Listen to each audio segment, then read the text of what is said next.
मध्य प्रदेश के घने जंगल में शेर सिंह की बादशाहत थी। जब उसके माता पिता को शिकारियों ने मार दिया तो वह अकेला रह गया।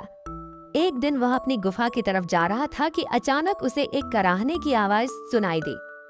जब उसने झाड़ियों में झांका तो एक घायल बकरी नजर आई। तुम कौन हो और यहाँ कैसे आई हो? बकरी कमजोर आवाज में बोली, मेरा नाम राधा है, मैं पड़ोसी जंगल से आई हूँ। जब मैं शहद की तलाश में निकली तो मैंने 2 शिकारी शेरों और तेंदुओं को तुम्हें मारने की साजिश करते सुना। उन्होंने मुझे देख लिया और मारने के लिए मेरे पीछे पड़ गए। मैं बड़ी मुश्किल से यहाँ पहुंची हूँ। यह सुनकर शेर सिंह मुस्कुराकर बोला, तो तुमने मेरी जान बचाने के लिए अपनी जान खतरे में डाल दी?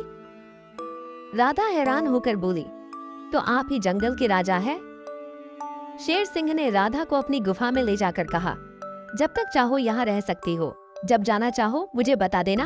राधा कुछ दिनों से गुफा में थी कि एक रात जोरदार आंधी आई। आसमान पर बिजली चमक रही थी और जंगल में डर का माहौल था।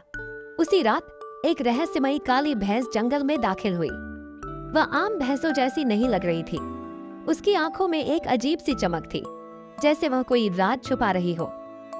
अगले दिन शेर सिंह के रक्षकों ने सूचना दी, महाराज, एक अजनबी भैंस जंगल में घूम रही है।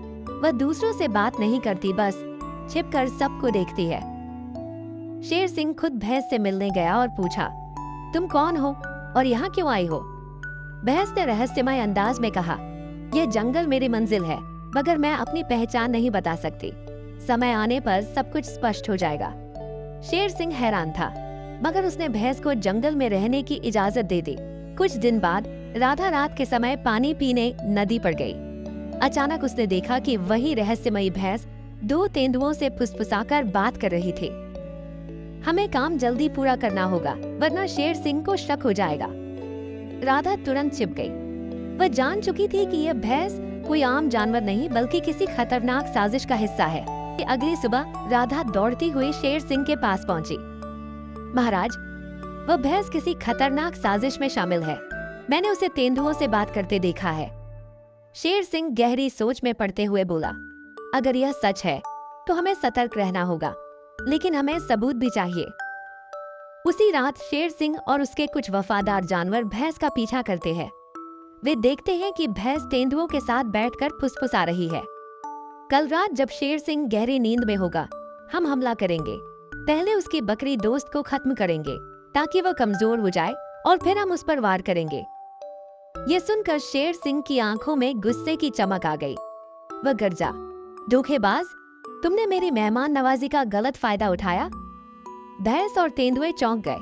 तेंदुओं ने हमला करने की कोशिश की, मगर जंगल के अन्य जानवर भी शेर सिंह के साथ थे। सबने मिलकर दुश्मनों को भगा दिया। कुर्बानी और वफादारी जंगल दोबारा सुरक्षित हो गया, मगर भैंस और तेंदुए जाते जाते कह गए, हम लौट कर आएंगे और उस समय तुम्हें कोई नहीं बचा सकेगा।